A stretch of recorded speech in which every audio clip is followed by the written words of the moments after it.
Texas Lutheran University.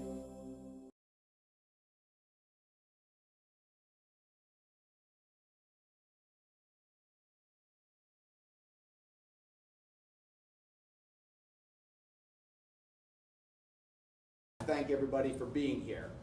If those of you don't know about Bulldog Investment Company, that is the host of today. It's a group of on-campus students that manage an investment portfolio using the criteria that Warren Buffett uses in managing Berkshire Hathaway.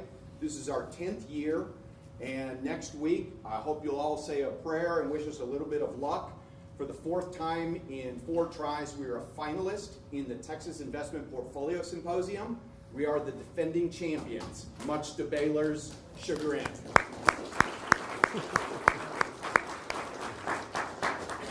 So, a bunch of undergrads took a whipping to the M.B.A. programs at Baylor, Tulane, TCU, University of North Texas, and that high school over in San Marcos. So, I am just more than a little bit proud of the accomplishments of the students here, and if any of you want to know any more about Bulldog Investment Company, see one of us, see one of the kids up front in the suits. They know an awful lot about it. So, before we go any further, let me go ahead and introduce our speaker. I was so impressed in putting together Mike's bio, I did not want to screw it up, and so please forgive the notes, but normally, over the last 10 years, we have vacillated between a world-renowned investment speaker and an owner-operator of a business, somebody out of the executive suite, and we vary those one semester to the next. This is the first time that we've had one person who could serve in both those capacities. So Mike is the executive chairman and the president of a publicly traded company, and since he got out of graduate school, has run his own investment fund, Sententia Capital Management. Somewhere in there, he figured out a way to serve 10 years in the Navy SEALs, which is pretty impressive to me. Few statistics for you to consider. Today, there's about 475,000 people that serve our nation in the military. Of those, about 2,450 serve as Navy SEALs. So it's a very, very elite group. The fact that Mike kept his head down and did not get shot for 10 years is quite a testament to their training. During that time, Mike served on SEAL Team 2, SEAL Team 10, and was troop commander for the Special Warfare Development Group, commonly known as SEAL Team 6. I think that might be familiar to some of us. In the global war on terrorism, Mike was deployed 7 times to Afghanistan, Iraq, the Horn of Africa, in a variety of locations throughout the Middle East. He is a Texan through and through, born in San Antonio, raised in Houston. He earned his undergraduate at Texas A&M, a degree in industrial distribution, where he was the Daugherty Award recipient, recognized for high moral character, patriotism to country and state, and earning the trust and admiration of the Corps of Cadets and the student body at large. After the Navy, Mike was accepted to the Columbia Graduate Business School in 2011. Upon completion of his M.B.A., he founded Sententia Capital Management. Mike is also the executive chairman and president of Schmidt Industries, the publicly traded company I referenced earlier. He's a director of the Council for a Secure America. He's a director of Intermap Technologies and a director of Tip of the Spear Foundation, a nonprofit dedicated to supporting elite military operators and their families during times of need. Mike lives in New York City with his wife, Andrea, who is quite an accomplished woman in her own right. They have 2 sons, Isaac and Solomon. Please help me welcome Mike Zapata.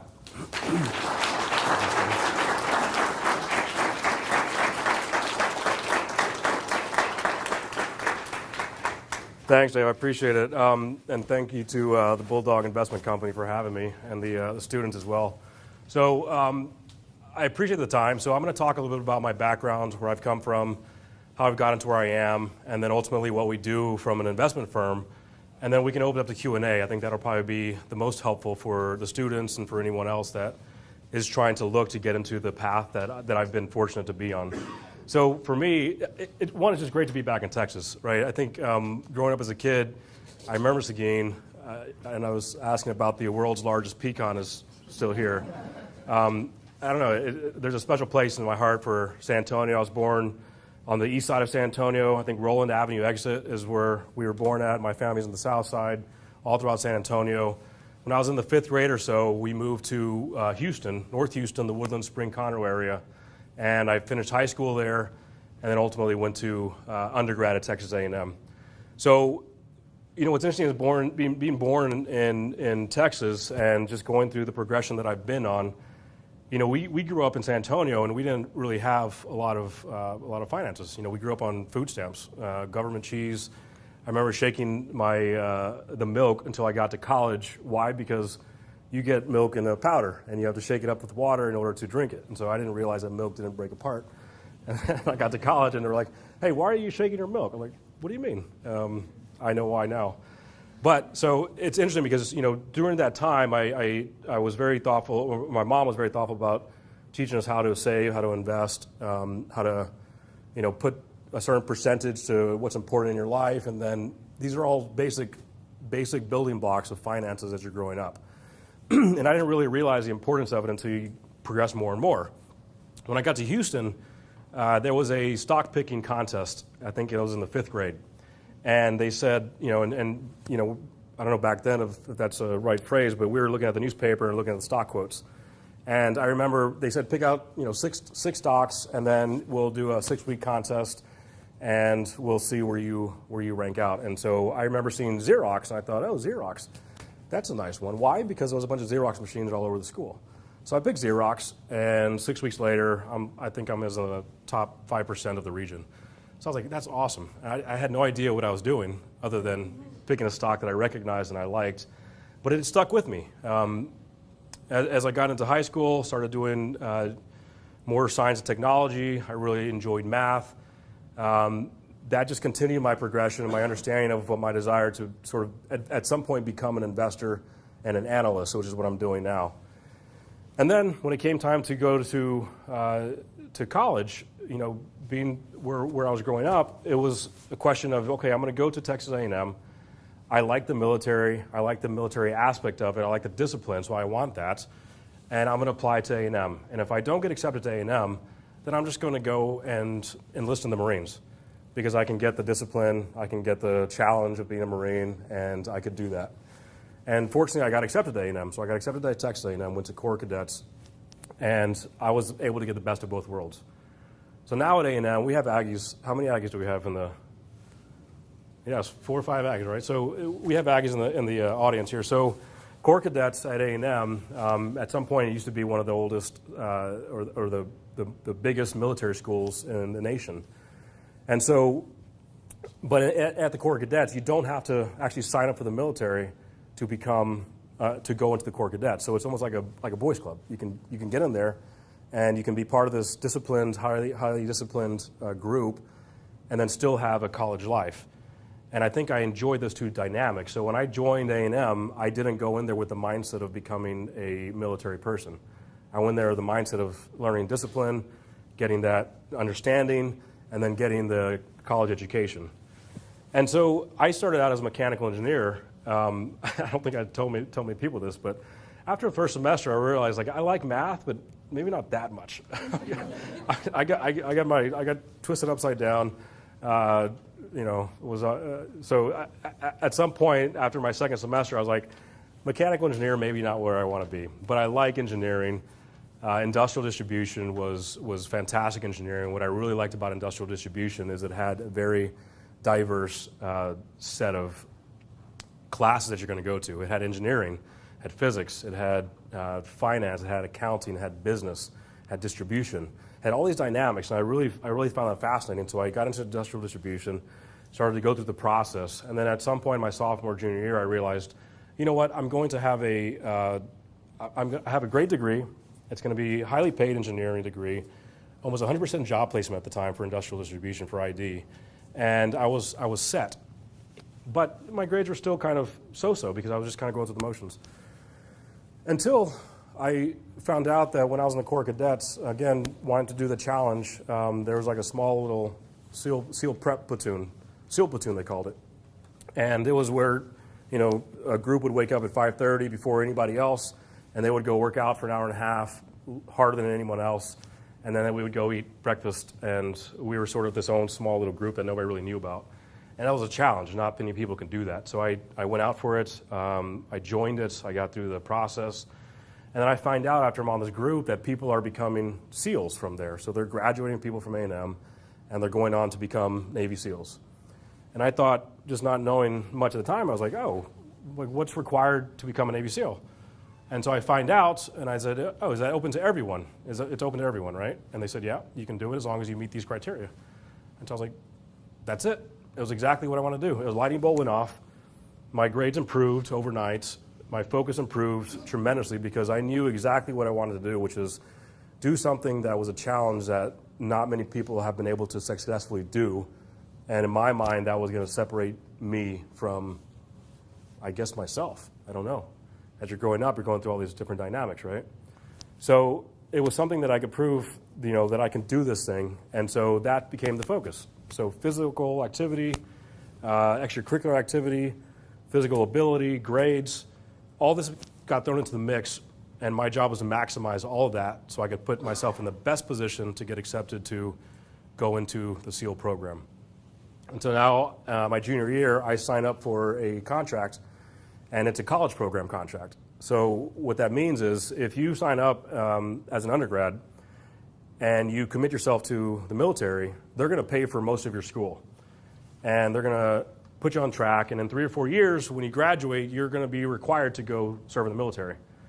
College program says we're going to pay you $200 a month, and we're going to let you come to the military, but if you don't sign up in a couple of years, then we're not necessarily going to chase after you because you're going to be a benefit to society more than you are in the military. So I wanted that option. Looking back on it, I wish I would have had them pay for everything, but I wanted the option of saying if I don't get accepted to the SEAL program, then I don't want to necessarily go into the Navy. I may go somewhere else, but not the Navy. Fast forward my graduation. When I got commissioned, I went straight in. I got picked up. My package got picked up, and I knew I was going to go into the SEALs. So I got commissioned in May 2001.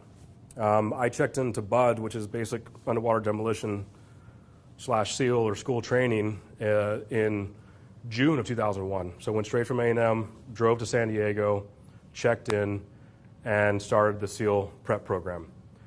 And again, my desire was to join an elite team, be part of something special, and have an impact on what I was doing, have a purpose-driven life. And that became very, very clear when I was in the middle of training, and then 9/11 happened in September of that year. So we were in the middle of training, and we went to breakfast early in the morning. You run a mile to breakfast, and then, I remember looking up at the screens, and you see the pictures or news footage of the planes hitting one of the towers. And I remember seeing that, and I remember going out to the group. We formed outside, and we're going to run back to another mile back to the base and do a swim. So I remember seeing that. I remember telling some of the guys, hey, a plane just hit one of the towers. We said, okay, and we acknowledged it, and then we took off running, and then we got ready for the swim. And it was a 2-mile ocean swim time, so we got into the water at some point, and we swam. And by the time that swim ended, the base was on lockdown. So the towers had started to fall. We were locked down. And it was a really impactful day because I knew that my life trajectory had changed, and I was in the best position to be in to be able to go forward and sort of defend our way of life. And I think it was just incredibly fortunate timing, if you call it that, to be in the position that I was in, and to pursue the desires that I wanted to do, which is to have a purposeful life. And so now, I'll skip over some of the main parts, but that was 2001. A year later, went straight through training, was fortunate not to get injured, made it through, checked into SEAL Team 2, went to Afghanistan, Iraq, a little bit of Pakistan. Went to a special activities group where I did a little bit of human intelligence collection, other targeting dynamics. Spent some time at SEAL Team 10, short period of time, and then I went to development group and became a troop commander, which is another selection process. But that was about 10 years. So I did multiple trips to Afghanistan, Iraq, Africa, Yemen, crash landed in Timbuktu when I was working out at one of the embassies there. Incredible experiences. Combat non-combat, leading teams, very different dynamics. It was an incredible experience just working with an incredible group during a historical part of our time as a nation, 2001 to about 2010. So how does investing sort of tie into this? So I think with that background, I've always been an operator. I've always enjoyed doing the work, right? The thing I liked most about being a SEAL was that as an officer, as a SEAL officer, for the first 10 years, you're very, very exposed to doing the work. After that next 10 years, you're a little bit more higher up, and so you're going to get a little bit more detached. But I love doing the work. I love getting my hands in it. I love being part of the group. And that's my operator side. I really enjoy that. Throughout this time, you back up to where I was talking about the basic building blocks. So when I got into the military, I knew about, I read more books about, investing in yourself and 401k. And so in the military, it's TSP program, which is a 401k in the military. And then probably about 2002, 2003, when the iPod came out, the first one, I think I got it. I was like, that's great. So I got the iPod, a big investment for me. And then a couple years later, I bought a Mac, and I haven't looked back since. So that was like 2003, 2004. And maybe a year after that, 2005, 2006, when I bought my first Apple stock because, it was a great company. Then you had Netflix coming up. I didn't invest in that. I wish I would have. But the idea was that I went from a passive investor to a more focused, active investor, single name stocks, and that was my experience. I wanted to learn more about that, and I knew one thing was very clear. One, we're always going to be paying taxes, right? Two, if you believe in those basic concepts of investing, and you put that money aside, then the reality is somebody's going to be investing that for you. Either somebody's going to be investing it or you are. So my thought was, if I'm going to be investing my entire life, then I want to learn how to do that. I want to maximize it, and I want to be really good at it because I'm going to be doing this the rest of my life. And it's not going to be a job. It's just going to be something that I'm going to do. And it's going to benefit me, and I enjoy it. So I started to look at that. I think what's interesting is that as I went to the single name stocks, like 2005, 2006 timeframe, when I checked into the development group, and I got through training, and I got to my first troop, one of my operators brought in a seminar for options trading. And options with the value investing world is like oil and water, right? It doesn't mix.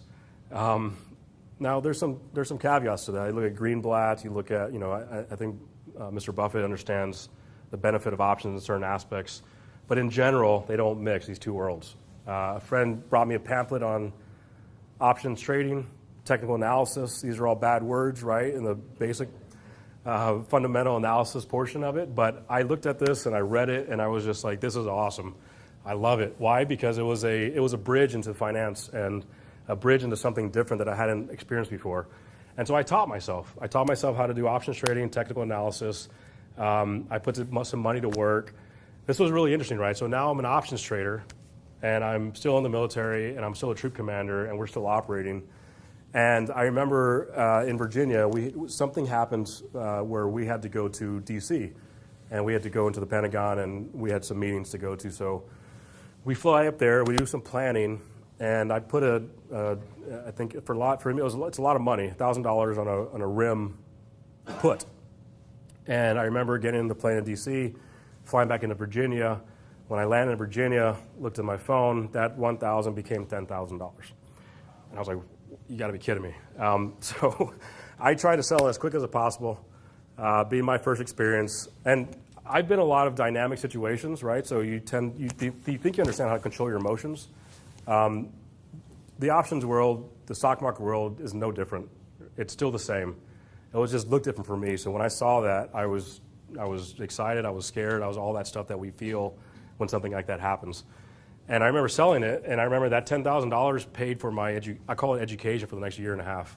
That money was gone over time because options is not very dynamic. I mean, it is dynamic, but it's not necessarily too safe, and you can't put a lot of it to work over time.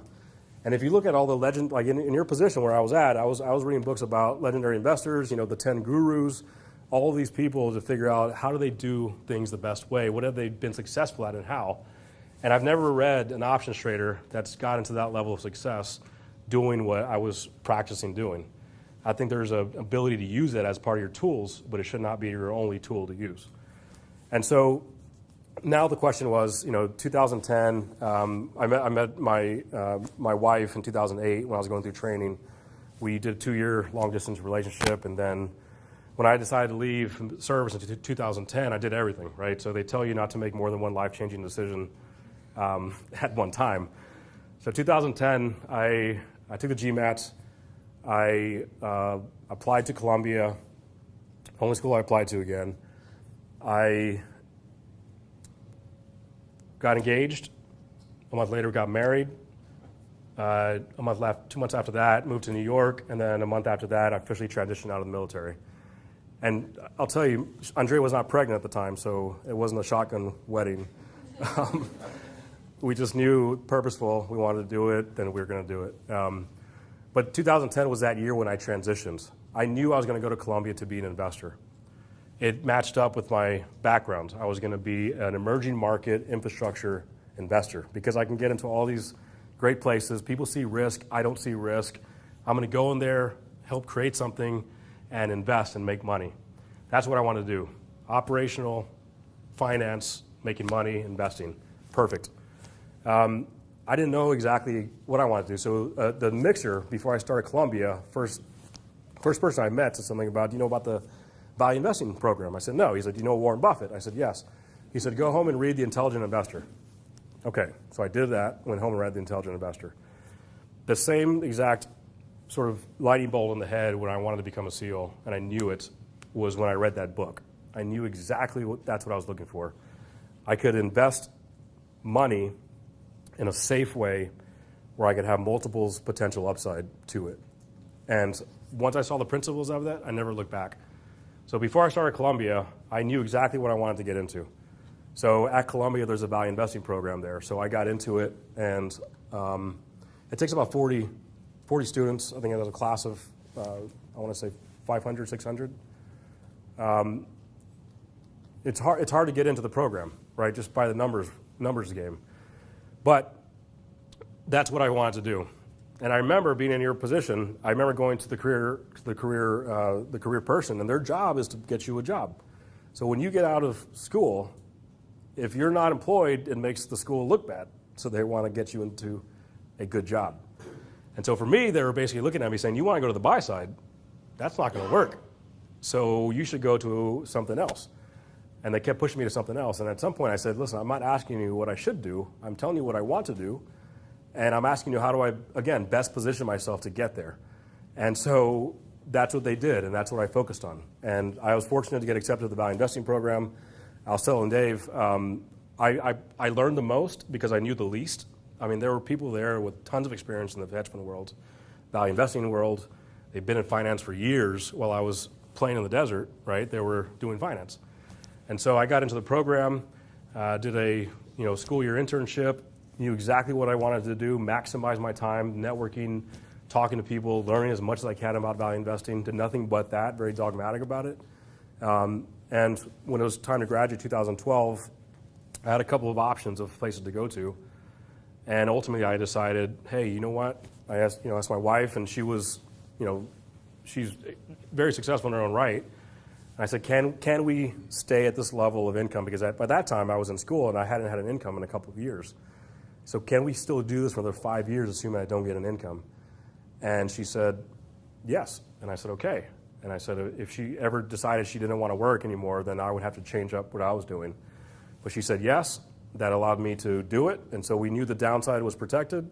And then we put together the funds over the next 6 months, and we launched in January 13. So now, 6 years into it, we are a deep value fund. The name of the fund is Sententia Capital. Sententia, when I got out of the military, I knew I wanted to invest. Like I was going to invest. I knew it. But I also wanted a portion of those investments to go back to the families of fallen SEALs. Because, and I tell people this, in my 20s, I've been to more funerals than weddings, right? It's just part of the mix. So I wanted a portion of it to always go back to the community. So when I came out, I called it the purpose fund. I was like, it's a purpose fund. But that became, that's a little too much, right? I was like, I can't call it the purpose fund. Sententia is Latin for purpose. It sounds cooler. I like it. So I was like, that's the name of the fund. So Sententia Capital launched in January of 13. We have great LPs. We have great GPs that are part of it. Long-term patient investors.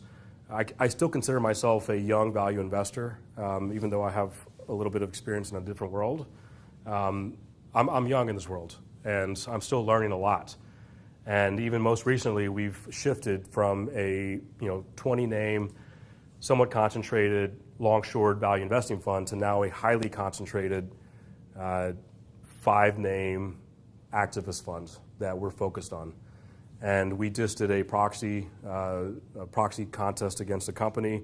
I'm now the executive chairman and president of this company, and our job is to be able to put the company in the best position possible to do it. And so we can talk about that sort of owner-operator side where there's a difference between the analogy that I use is you have a house and you see this house and you want to buy this house. And so what do? You go look at the house, and if you can, you go and look in the windows and you look at all aspects of it. You look all the way around the house. You look at the neighborhood. You talk to the neighbors. You talk to people that live in the house. You talk to people that have lived in the house. You want to know everything about the house. And then we have a good position. We're like, this house is worth something, and we think it's a good value. And we buy the house. And that's what we did with Schmidt. But now, once you're in the house, now you're moving the furniture. Now you're sort of knocking on the walls. Now you're looking under the cabinets. You're finding things that you didn't find before. And I think that's the difference between like a finance analysis and then an actual operator, somebody that's been on both sides to be able to understand the different dynamics. Because there's one thing to be able to put into a pitch or a write-up of the margins are going to improve from 10% to 15% to match their peers, and it's going to happen in 2 years. The question is, how do you really do that? And can you do that? And so that's where these two worlds sort of mix. So I'll sort of pause there. Right? So this is my trajectory. Born and raised in Texas, fortunate to become a SEAL, serve the country in a great capacity, have many friends that are still doing the job. It's really important to me. I've been fortunate to, now we live in New York, have this value investing fund, and this is what I love to do. It's family and funds. It's basically how do I grow both and do it successfully and be able to maximize potential for both of them. And I'm in a really fortunate place. It started here in Texas, and it's really a pleasure to come back and be able to sort of help out the next generation and see how we can best position you to do what you want to do. So with that, I'll stop and we can jump into questions. Yeah. So one of the things that I was wondering about, so transitioning from being a Navy SEAL to student life again, what were some of the difficulties that you faced just making that huge transition? The biggest thing was throttling back. I think that's what it is. And I'll say this, life is very relative, right? It's not necessarily, being a team guy in that capacity means nothing more than someone else doing a job that they've been doing their entire life, right? There's no difference. It's just a role that we play. But throttling back in that capacity when you're over there and you're doing certain dynamics, you're traveling a lot, you're engaged in a lot of high level decisions. And then you have to sort of, you have to pull back the RPMs and bring yourself down a little bit. And I think that was a challenge for me. Everybody who's served in a role, whatever that is, for a long period of time, and shifts has an adjustment period. But I remember the first day going into Columbia, my wife sort of looks at me and she picks up my collar and she gives me my lunch and she's like, chin up, people are going to like you. And so it's that dynamic of going back to school, and I was the oldest one in my class. I think I was, probably 32 at the time, 31. But I was one of the oldest ones in my class, and, I'm going back in and making another go at it. So that was interesting. Yeah. As I get older, I learn more and more that I don't know anything. If you could go back in time and speak to your 21-year-old self, what would you tell yourself? That's a great question. I don't know, 21, confidence.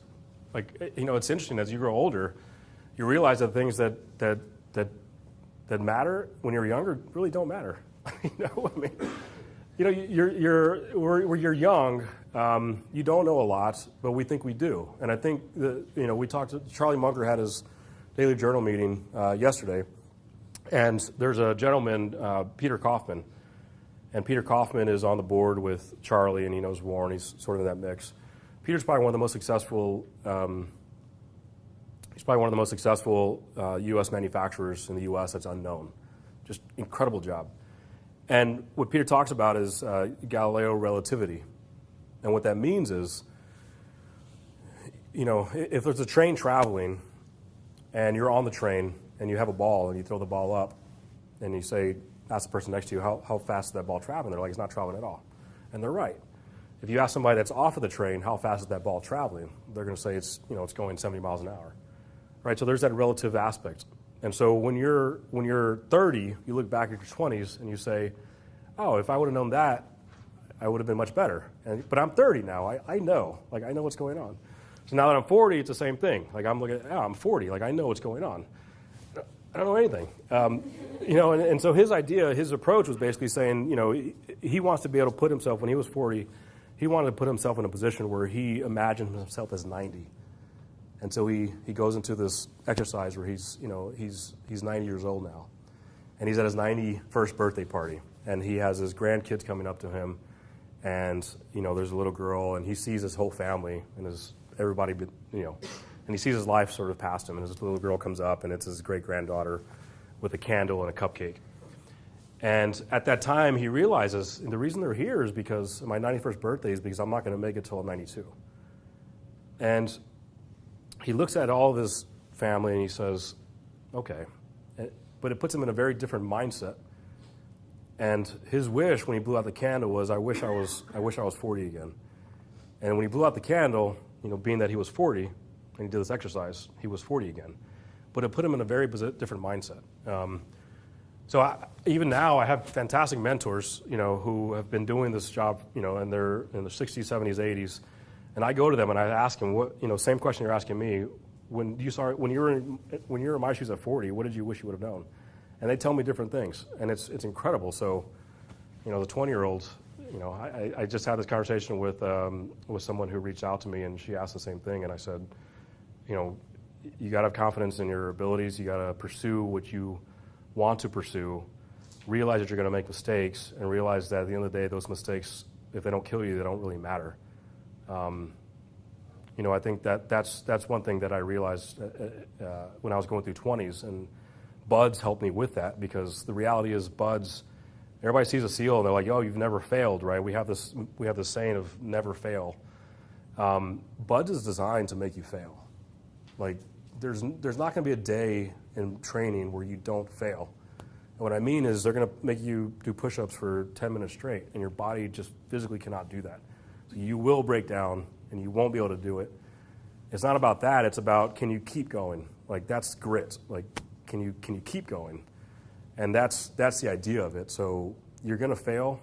It's okay. You just got to learn from it. You got to grow from it, and you can't let that stop you from keep moving forward. So. So you're married. You have 2 kids. How do you balance your work and your family? Work-life balance. I think I don't think it's possible. No, what I mean by that is you have to have alignments, right? I mean, that's what you have to have. And it's weird. It's more about phrasing, but I try not to tell my boy that I'm going to work. I just tell him I'm going to the office. It's not work. It's something that I enjoy doing. How do you balance it? I don't think there's a way to balance it. I think there's a way to be present, and I think that's the best thing you can do.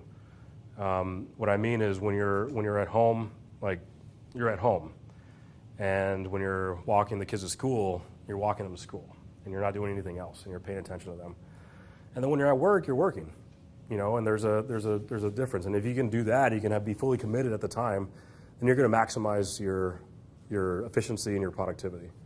And another thing that I do is if you ever run a 3-mile race, right? Let's just imagine you're going to run a 3-mile race, and you're going to the park and you're going to do a loop, and somebody waves you down and stops you, and they're like, hey, can you give me quick directions? And if you stop and you're like, oh yeah, it's not a problem, like it's right here, and you go, and then you start running again. All these like little micro distractions, like more like your cell phone buzzing or something going off or Facebook or whatever.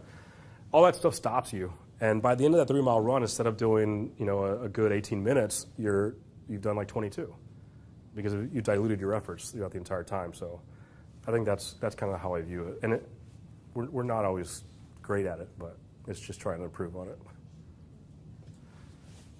Piggybacking off Miriam's question, can you tell us a little bit about the balance between being now CEO of Schmidt Yeah. as well as your original, being the investor at Sententia and an analyst at Sententia? Yeah, it's Very different. It's taken a lot different role. So we've put a lot of, we're a little bit like the dog that was chasing the ambulance, and now we've got the ambulance, and we're not sure what to do with it. The intention was not to go and become executive chairman and president of Schmidt. The intention was to, to go in there and to help maximize value.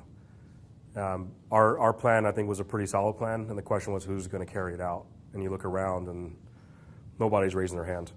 And we had the plan, so we started to move forward with it. But there's that saying, no rest for the weary, right? You've got to prioritize. Prioritizing becomes much more important, and saying no to things becomes much more important. So the busier you are, the more things you get done. But you have to be able to cut away things that are not as high on the priority list. But it's a challenge, right? I think just before I came here, I was approving some expenses to get sent out because it's Friday and we have to do that. Afterwards, there'll be a board call, but you're just sort of firing on all cylinders. Yeah. Thank you for serving our country. Yeah. And my question is, how has your engagement with Schmidt made you a better investor? I think it makes me realize that I don't really know. I don't know. I don't want to say this flippantly because I didn't really know what I was talking about before I got in, right? That's like but that's not necessarily true, right? If you call it 100% confidence level of what we knew before we got into it, that's probably, reality is we probably knew about 80%. There's a good portion in there that you get in and you learn, but I think that's where you have to have a margin of safety. Like if you go in there with the intention, like if you go into an investment or a thesis, and you're going to the micro aspect, I'm going to get 5% because I'm going to do this, this, and this. That's not going to leave you a lot of room for safety.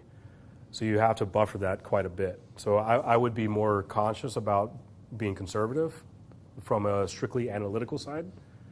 Because when it comes to like the actual operational side, you have to understand that there's going to be a portion that you don't really know, and you're going to have to make up. I think that's it. There's a dynamic where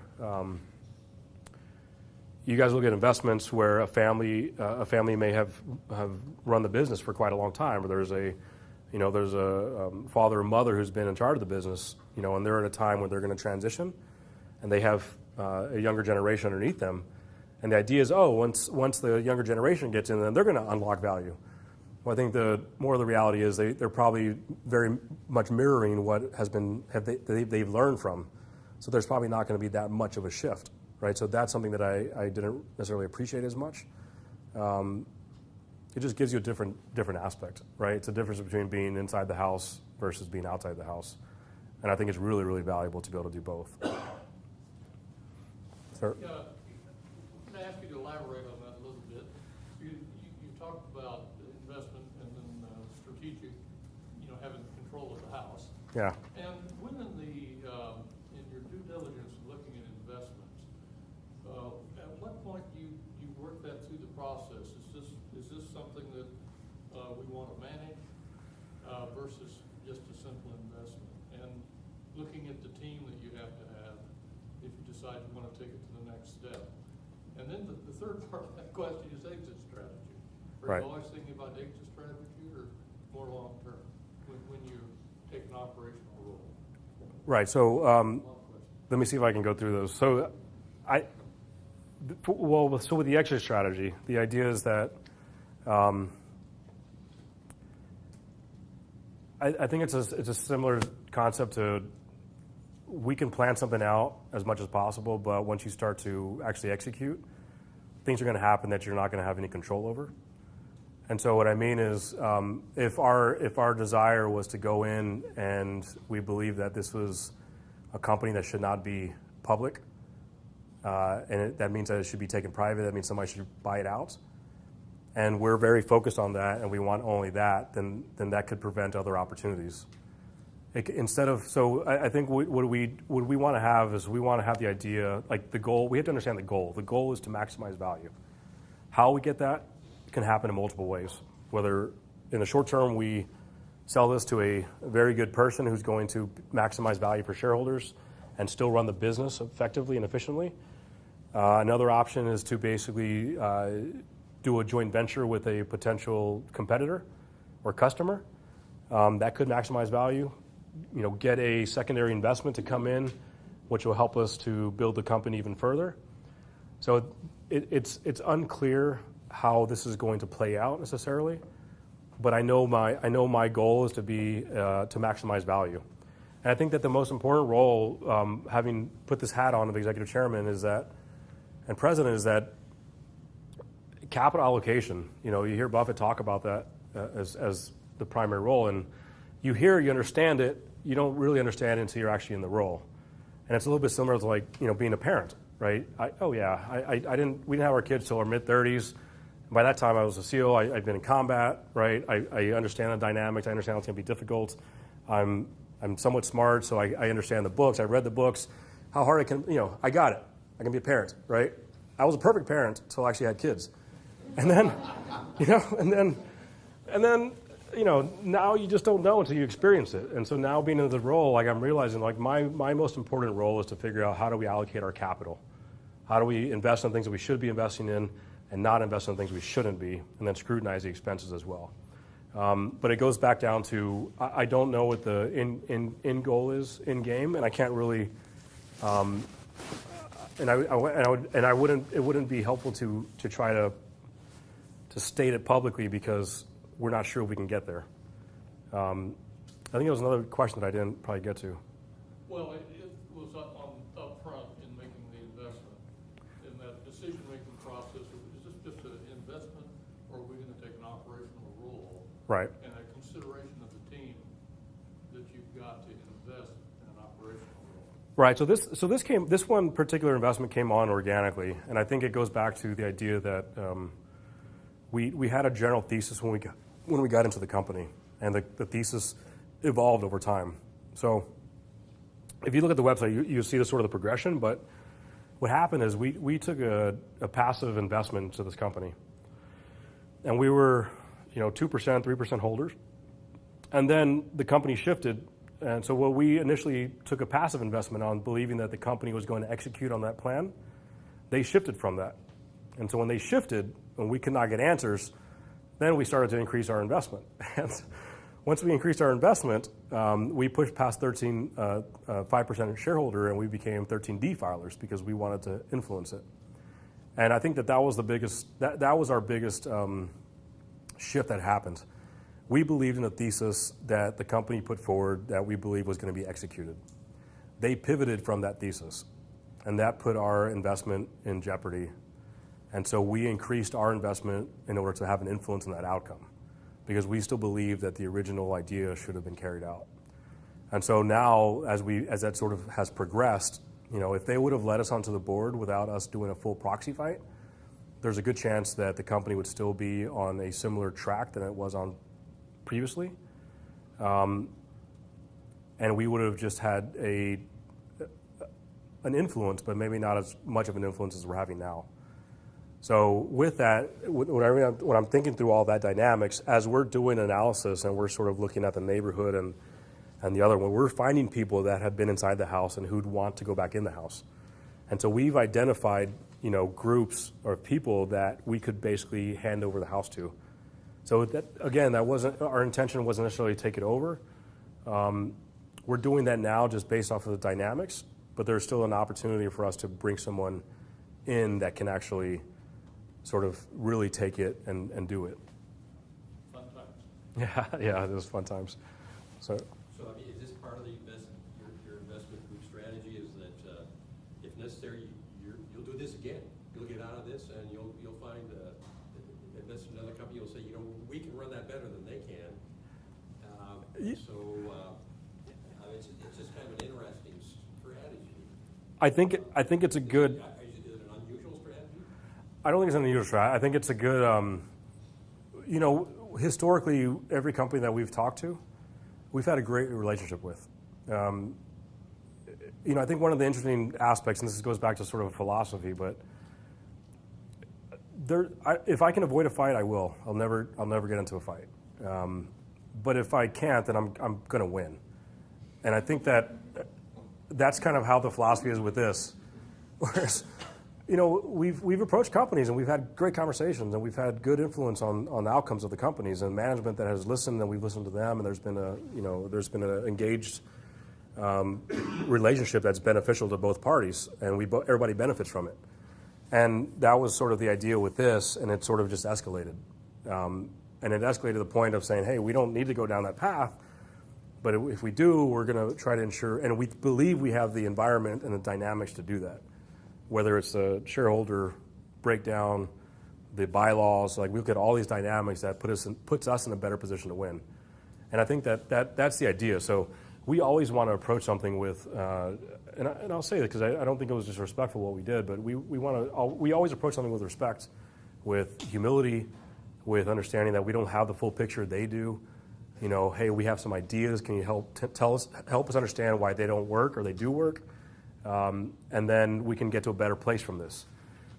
And that didn't necessarily happen, I would say, for the most part. It became contentious quickly, probably some misunderstanding on both sides, and then it ramped up and went to a full proxy fight. And, I think ultimately, we only had 2 out of 5 board seats, so we didn't have control of it.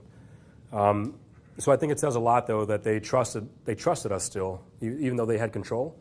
They still trusted us and our plans and what we brought to the table enough to basically say, we trust in your plan, we believe in the plan, and we're going to let you execute the plan.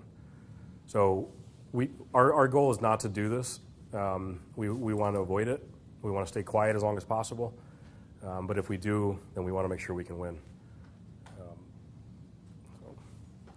You said you came from a modest family in Yeah. San Antonio, living on food stamps.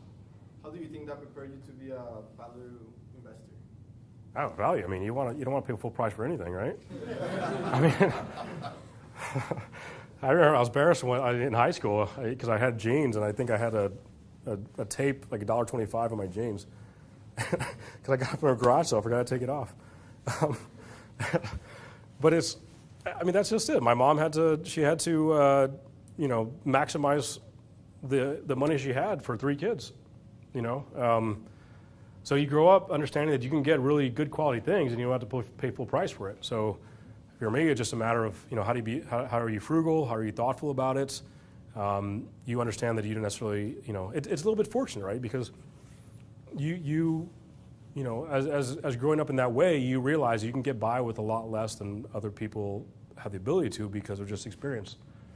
But value, that's just it. You can get something, wait a week, and you're paying 20% less, right? The market offers that sometimes.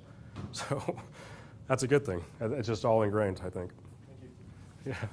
Well, so I have 3 questions. The first one is, how close were you to quitting Buds, and what did you do to overcome this doubt? And my last question is, everyone defines success differently, and in your words, what makes someone successful? So I'll go to success and I'll go back to Buds. So success, I don't know. I don't think there's a way to define success. I think it's a continuous journey. There's no end goal. I don't know. It's being productive. If you're productive and you're progressing, I think that's success over time. And it changes as you get older, right? That productivity and success could mean, the ability to spend time with your kids. When you get to a certain, your next level, it could be provide for the kids, right? It changes over time. So I don't think there's an exact way to success. I think it's just a matter of always learning, being productive, growing as a person. There's no end goal. It's always just, it's a journey. I love it. It's a journey. Buds, I don't think I never entertained quitting. I was scared because in Hell Week is like the third or fourth week of Buds. It's the hardest one. We lose about half the people that quit.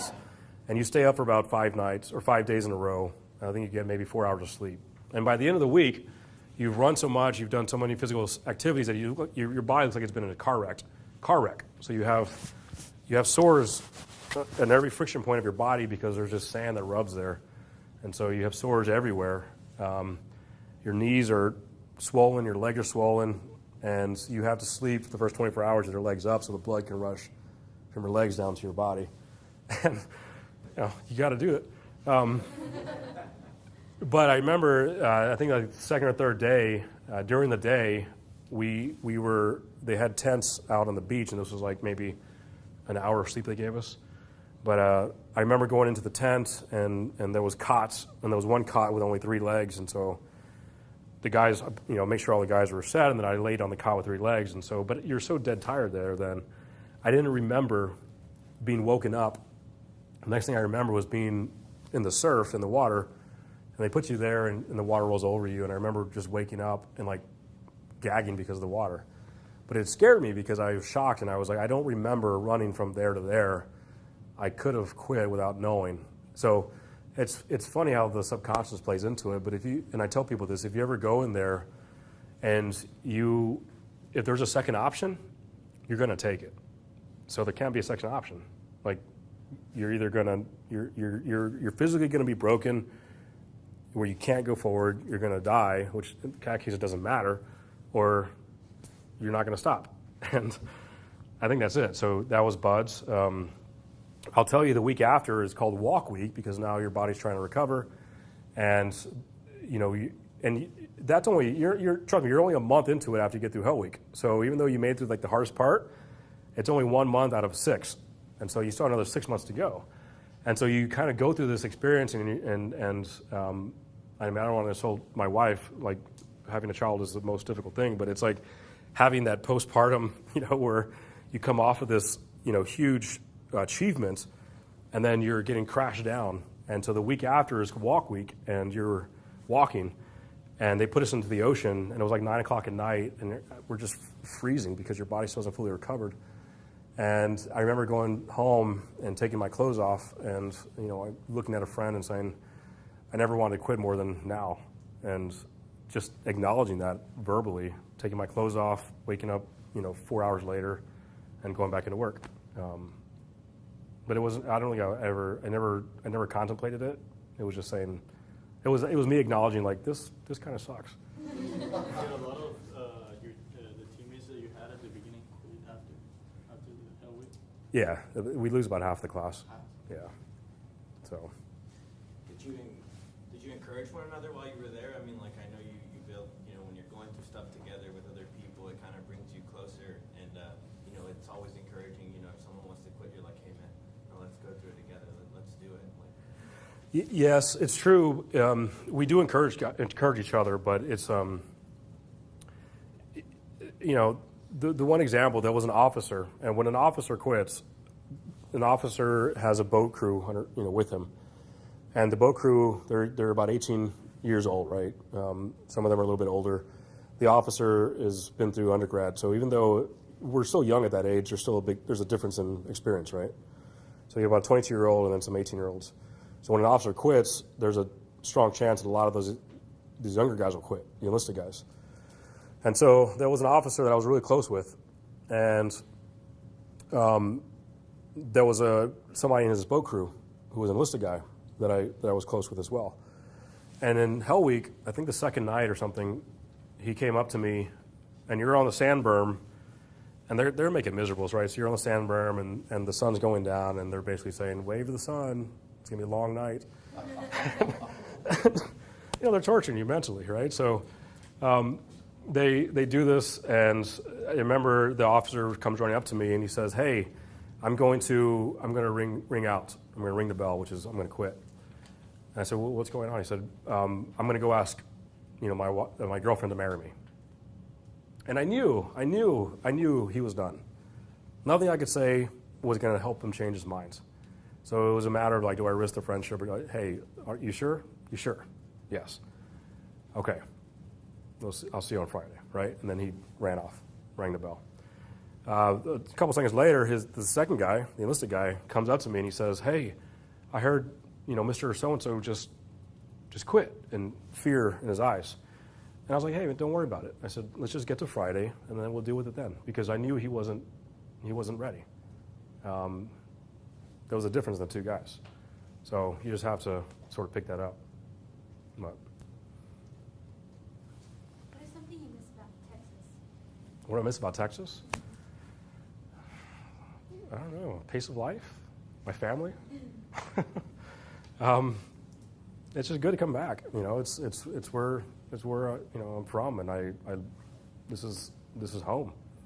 There's a comforting thing here. When I come to Texas, my wife recognizes it the most part. When I talk to my dad, I slow down a lot in my speech, and so she's like, "Are you talking to your dad?"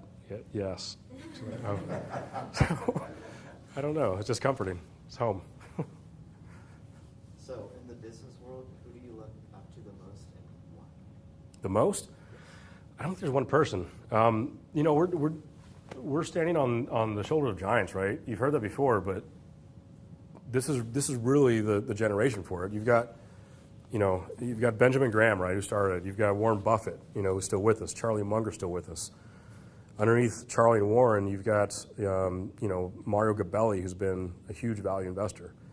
After Mario, you've got Michael Price, right? After Michael Price, you've got Bill Miller, you've got Seth Klarman.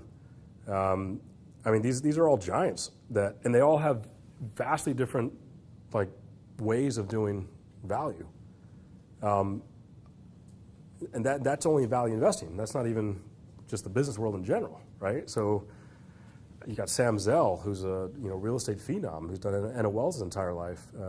But there's all these examples of folks that have done this well and done successfully. And I'm not even talking about I don't consider, don't get me wrong, you've got Bill Ackman, right? David Einhorn, Dan Loeb. These guys are well known. They've done incredible jobs. But that generation, the next one up, they've done it for decades longer. And, that's something incredible. And so I think that's what you want to mimic. That's what you want to sort of look at. And so you got to understand that they all offer different things. And I've been fortunate to get to know a lot of these folks. But what's fascinating is we went to an ideas dinner, and there was a group of them. Leon Cooperman, right? He's another legend. But all these gentlemen are around this table, and there's an ideas dinner, and so everybody's going to have two ideas. And they're all value investing guys, so you think there's probably going to be some that overlap. It's a spoke on a wheel, right? There's a hub called, Graham and Dodd. And along each one of these spokes is a different value investor taking a different select thing. And it's just fascinating. So there's a lot of them out there. I can't single one out. Could you discuss any of the benefits and drawbacks of one, living in New York City, and then two, running an investment firm there? Living in New York City, it's controlled chaos. I don't know. There's an energy that feeds off of you. Really enjoy it. I think my wife really enjoys it because there's a lot of opportunity there. So it's not as if she's not going to work for a major firm and then has to worry about trying to find another major firm. There are a lot of options there. So it's that idea. The boys are growing up and have a vastly different life than what we have. They're just exposed to a lot more different things. And it's incredible to be able to provide that. What I miss is the sky. I miss, I was sent out to go play in the backyard, right? Or go play in the neighborhood. We can't do that in New York. So that's, and then, as far as the investment firm, the benefits are the network, the people that are there, the ability to have a quick meeting with someone face to face, without any issues necessarily. And there's a lot of people there. It's the financial hub, of the world. I think the downside of it is if you're really ingrained in it, then you have a tendency to get sucked into that type of investing. So if you're able to isolate yourself out, then that's great. And I think that going back to like New York, what I enjoy, all the control chaos is great, all the energy is great, but if you know, like Superman with your little ice castle, like called the apartment, where you can just come back and just get rebased in. It's the same thing with the office. Like if you can't just get rebased there and try to isolate yourself out, then you could be in a bad situation, I think. Slippery slope. Yeah. It's clear from this talk that you put a lot of emphasis on humility, yet you work in the world of investing, and there's a lot of egotistical decision making that happens there. What keeps you balanced? How do you maintain that? So confidence has to be there, but you have to have a mix between confidence and humility. So one without the other is a dangerous thing, I think. Because you could be, if you're just nothing but humble, then you're going to acquiesce to other people and you're going to defer to other people, and because you may not be right. But you have to have confidence in your skills and ability, which allows you to. The humility allows you to acknowledge that you may not know everything and you probably don't. The confidence acknowledges the fact that you've put the work in and you have a good stance and good leg to stand on. So it's an interesting dynamic, but I think you have to have the two, and you just have to sort of work to it. Yeah.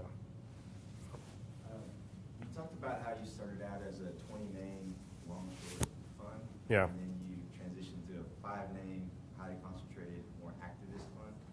Can you talk about the thought process that kind of ended in that decision? Yeah, it's when I come from a performance-based environment, right? You perform and you continue to do well. And, when I got into, being sort of an uneducated investor, I would say, I got into value investing and I wanted to beat the S&P, because you see Buffett started out that way, and he said, if I don't beat the S&P, then, it's not something I should be doing. And so I got into it, but I did it from a value investing slant. And the problem with value over the past 6 years is that it's underperformed the market. And so we're good value investors. Like if we look at the value investing world and we look at all the value investing peers, we're good. But value has underperformed the market over the past 6 years, just based off of the dynamics and of value per se. So that didn't really sit well for me. So I didn't like that.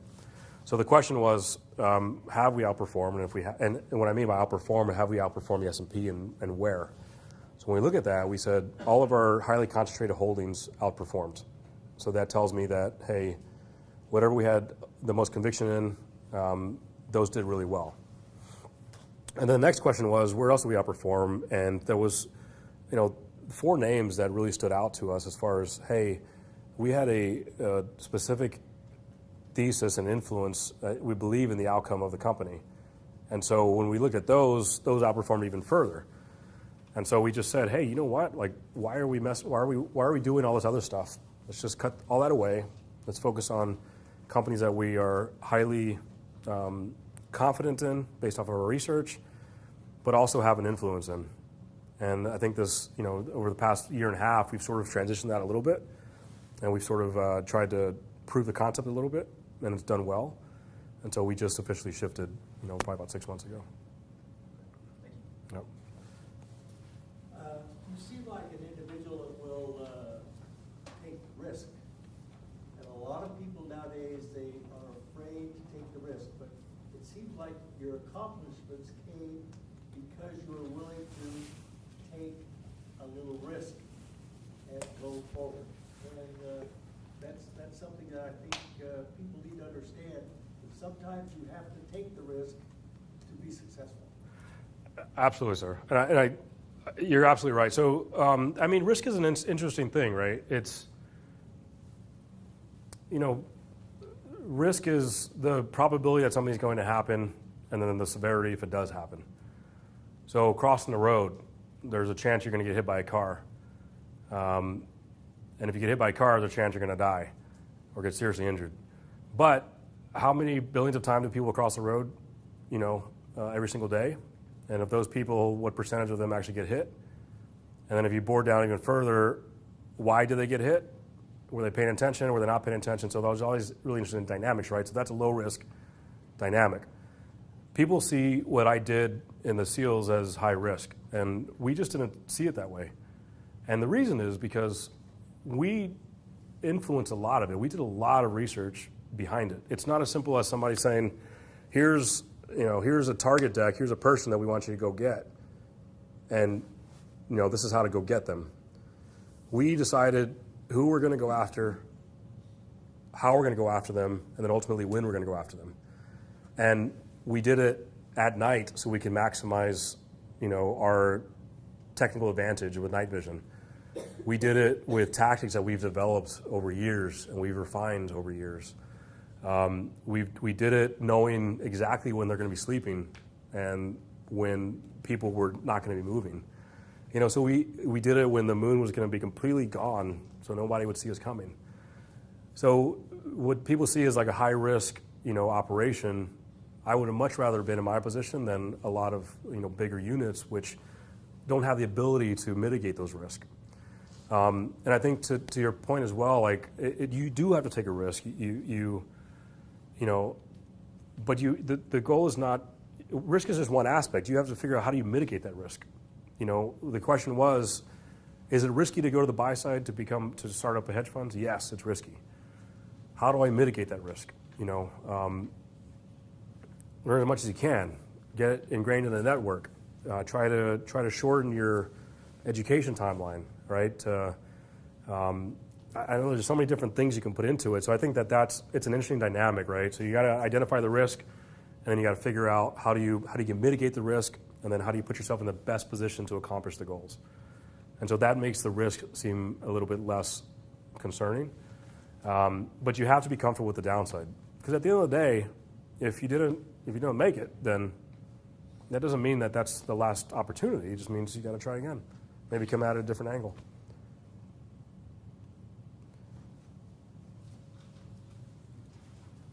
I won't hog any more questions. You had said that The Intelligent Investor was a book that kind of made a light go off in your head. Yeah. Wanted to get you investing. Are there any other books that you recommend? Yeah, the problem is there are too many books. What is it? The Art of Learning. It's about I think a world-renowned chess player who talks about building the core competency and then expanding from there. And then he shifted that and I think went to some sort of martial arts understanding and became world class as well. But he talks about that dynamic of learning and being able to do that. I think that's a great one. Power of Habits. It talks about trying to form those habits, and I think in the SEAL teams there was a lot of appreciation for it. Because at the end of the day, when you're not thinking, you're going to digress to your most basic habits. And so you got to figure that out a little bit. So Power of Habits, The Art of Learning. You got the classic value investing books. Read, there's a list of them. It's probably going to be, the same names that you're going to read on there. There's the Art of Persuasion. I'll take a picture of my books thing and send it to you. Yeah, that'll probably be helpful. Yeah. You mentioned that value investing has underperformed for like the last 6 years. Yeah. And there are a lot of brilliant people that are value investors that have had, if you look at their 5 and 10 year record, they're not beating the S&P. Do you have any thoughts on that? It's a tough environment. Value is not, it just goes back to value. Dynamics of value, you have a lot of, there's been a lot of cyclical issues, which a lot of value investors have been involved in. People are paying for multiples. Multiples have expanded significantly. There's a lot of investing going into, some of these, like Netflix, right? They don't earn anything, but they make, there's a tremendous amount of multiple that goes there, right? So it's weird because you're seeing some of the value investors go into those names, and they have been over the past couple of years. Right. So the question is, I don't know what that means necessarily. Am I not smart enough for that? Yeah. It's a little bit of a shift, but it's also understanding that this may be a new world where people are paying for growth right now versus like a deep value. And I think it comes back to some of the dynamics. You have like a Michael Price or some specific value investors will tend to invest in industrial companies that are going to be more asset protected, and that's where the downside is. And I think that's what we kind of understand more, so we're sort of gravitating towards that. But it's trying to also, it's been a challenging for value in general. Like I said, there's a lot of shifting away from some of these just unattractive names, and it hasn't caught fire like it has in the past. And so, that's what everybody's trying to figure out. Will it change here, the next year and a half, right? If that growth engine shuts off and you have these multiples that collapse down and you have people that run to safety, is value going to be that safety? And that may yet happen. Just don't know when. So. Thank you. Yeah. You talked about in your background going to A&M and feeling like you wanted to be part of a team, part of a group. Yeah. And then obviously in the SEALs, very much a team. And then you chose a career where it can feel pretty lonely at times, probably. Yeah. As an investor, you probably have to be contrarian a lot of times. If you're wrong, you feel like pretty lonely. And when you do analysis, a lot of times you're probably relying on yourself. So where do you get that sense of team now in your current role? That's a good question. The thing, so it goes back to the question of, do we encourage others and do a lot of this encouraging? And I think that one interesting thing about going through the SEAL program is that at the end of the day, it can't come down to anyone else and doesn't come down to anyone else, right? People, you're trying to prove something to your parents, you're trying to, whatever reason, but at the end of the day, it's like the eye of a needle. Like only you can go through that thing. And if you're doing it for anyone else, it's not going to matter. So encouraging doesn't really help us. It doesn't really help someone else necessarily to that certain degree. What we think of classic encouraging, like, hey, you can do it, right? That's not necessarily it. Some of our mottos are like, suffer in silence. Like they don't want to hear you. I don't want to hear you, suffering. Suffer in silence, right? That's very isolated. You're very alone. I've been fortunate to work with a lot of teams. I can say that I even though I have a lot of teams and a lot of experience, I've tended to be like, more of like a hermit, I would say. And my brother-in-law called me that. He's a team guy as well, but he's like, yeah, you go back and you just want to work in your office, like in your house. And I'm like, yeah. And I go out and I spend time networking, talking with the guys and having fun and, building those relationships. But when it comes down to it, like I want to kind of work. And I want to kind of be isolated to a certain degree. And so, but it's interesting because when you get into this world, when I got into finance, right, being a military guy, I didn't really know about finance. What do you want to do? I want to get to finance. And I thought that was very clear. And then you realize, like, no, finance is like this huge spectrum. So the question was, okay, now I learn more about it. Do I become a, sales and trading, right? SMT, everybody knows about that. IB, sell-side analyst. But I looked at all these dynamics and I was like, do I want to be a sales and trader, sales guy? No, because I'm not really good at developing relationships. It's not something that I like to do all the time. I like to analyze. I like to dive down deep. I like to be held accountable for my decisions, right, which is part of that. But I'll tell you that being, I'm kind of bouncing around a bit, but there's a certain part of my SEAL experience, a middle part, where I did a lot of human intelligence and targeting. And that allowed me the opportunity to go work in very different environments and work with very different groups in order to develop relationships and to understand them. So I did a lot of intelligence work and body language reading, understanding incentives for people and what made them tick. And that served me really well when it comes to like an analysis side on management, right, with companies. But I can tell you another thing, that these past 6 years, it's fed a certain part of me where I love the analysis. I love diving down deep. I love understanding the network. I love talking to other investors to figure out what I'm missing and what I can improve on. But what this last chapter, not this last chapter, but this most recent chapter has opened, is it's tapped me back into the operational side. And I think that that's something that I didn't necessarily appreciate. So that's actually bringing me back into the team dynamic. And so with the company that I'm now overseeing, it's not necessarily about the relationships and the teamwork. It's about helping them to strategize and to plan and to execute. And I think there's a very strong dynamic of the ability to, there's a lot of smart people out there, much smarter than I am, and they come up with great ideas. But a lot of times what people can't do is they can't figure out how to get the idea and how to execute on it. And that's what I can do. So I'm taking a bunch of subject matter experts that I'm not going to be an expert in, and all I'm helping them do is plan it out, strategize, and then hold them accountable for executing on their plans. And I think that that's bringing out the team side, and I'm really appreciating that now. So I'm enjoying it. This is the best time I've had in the past 6 years, and the other times weren't bad. It was just getting better. So.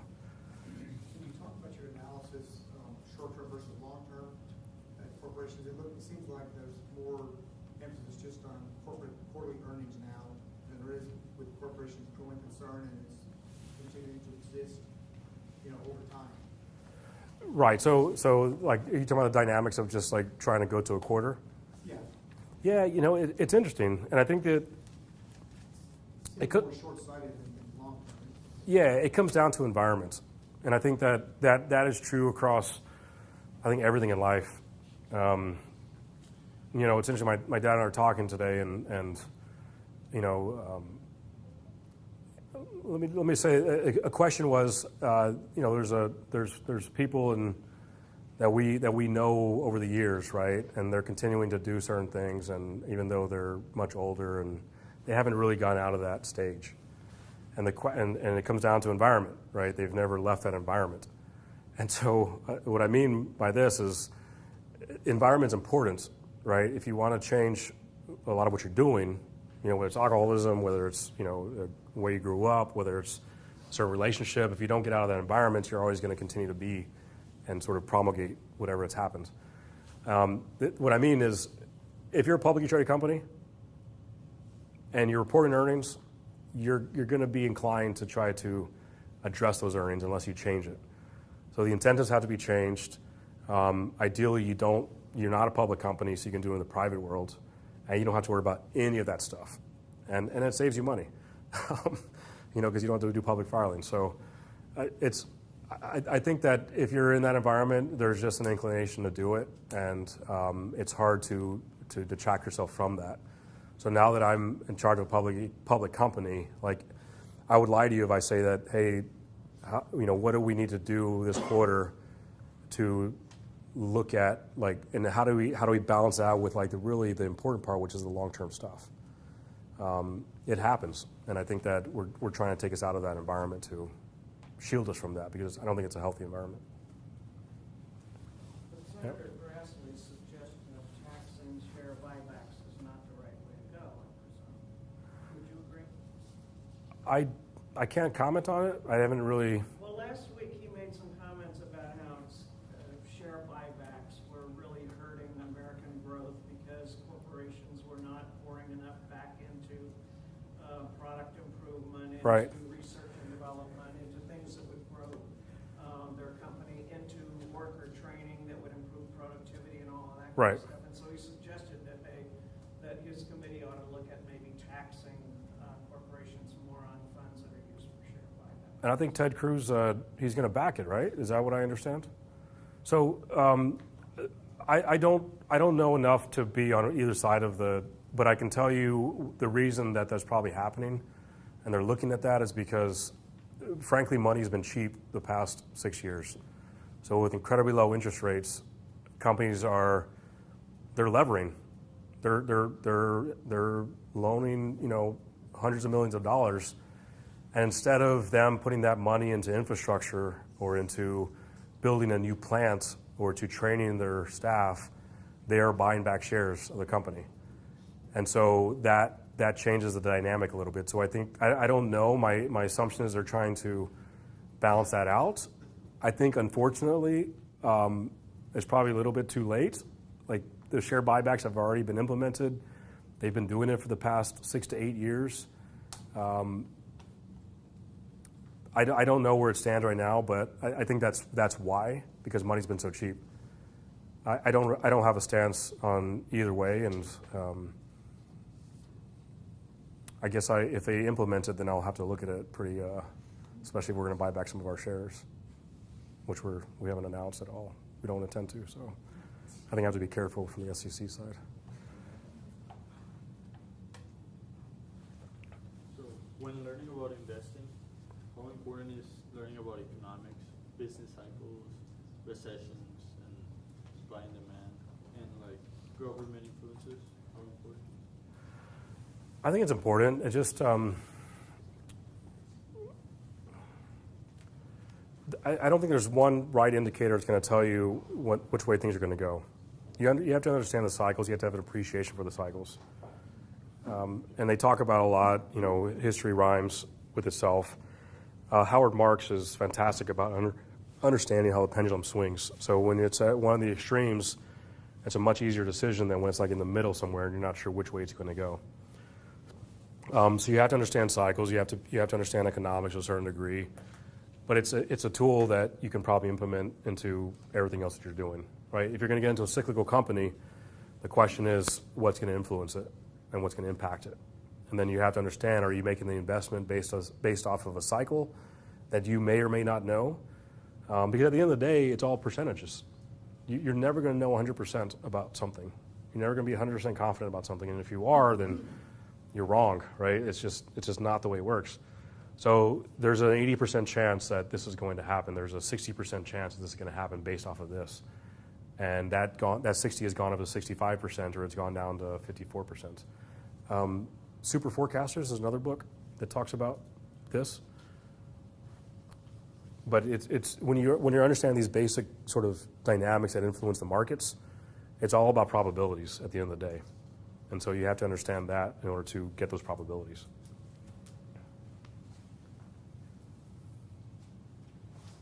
About being on a lot of teams.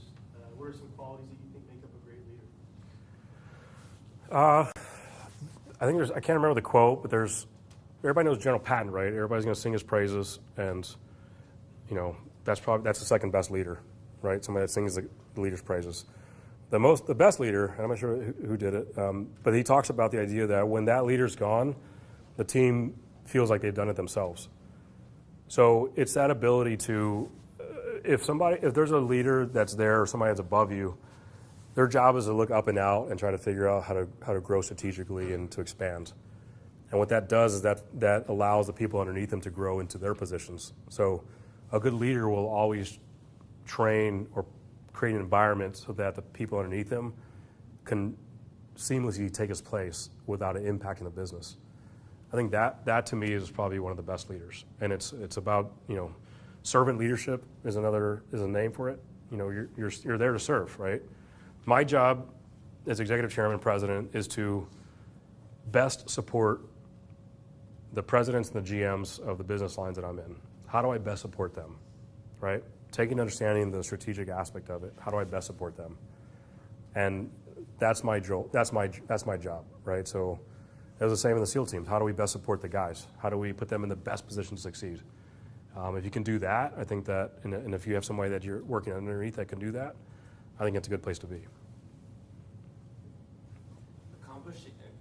Piggyback off what he just asked, accomplishing the things that you've accomplished, you've done a lot of many things throughout your life. How do you get your feedback on the ground and holding people to those standards as a leader now? You have this standard that, dude, option 2, I'm not even going to have it because I'm not going to quit, but not a lot of people have walked, your walk. How do you balance that?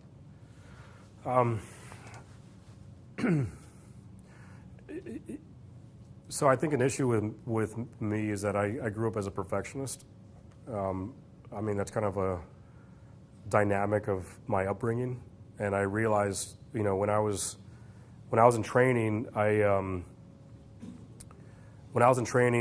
we did training op, and I had my group with me, and we did decent, right? We succeeded in our training mission, and we got back and we did a hot wash. A hot wash is after everything that we do, we come back and we say, what could we have done better, right? Just ingrained in what we do. And so I remember picking that apart, and I was like, you know, I saw this, this, and this. And then I had SEAL instructors that were listening to all this, and then they basically said, and then the question, like, we defer to them, right, obviously. So after I talk about all the things that we could have done better, they're like, you guys accomplished the mission, and you did it with this, this, and this. And they're like, great job. And I realized at that point, I was like, oh man, I've just completely picked apart this group based off of like my own desire to achieve perfection, which can never be achieved. And that changed that was really impactful for me. So the reason I mentioned that is because, you know, you can have your own standards and they're going to be different from everyone else's. So you can't hold people to yours. You know, you have to understand where they are. You have to meet them where they are, make them set their own standards, and then hold them accountable for it. You're like, hey, you wanted to do this, where's it at? You know, if you're a leader and you need something by a certain time, then just follow up with them. Hey, following up on this, right? Like, it's just a matter of holding accountability. That's all it is. And it's not a hammer. It's not saying, hey, where is this? You didn't give me this. It's just basically saying, hey, you have this thing, or what do you need help with? How can we help you do it? You have everything you need in order to, you know, get the product that we're asking for. And I think that's what we look at. So, you know, it's a balance. Yeah. How do you apply the hot wash to investing? Well, it's the same. You know, you look at an investment, you figure out why did you get into it? Was it successful? If it was successful, why? Was it because your thesis matched up, or did you get lucky? I think that's important.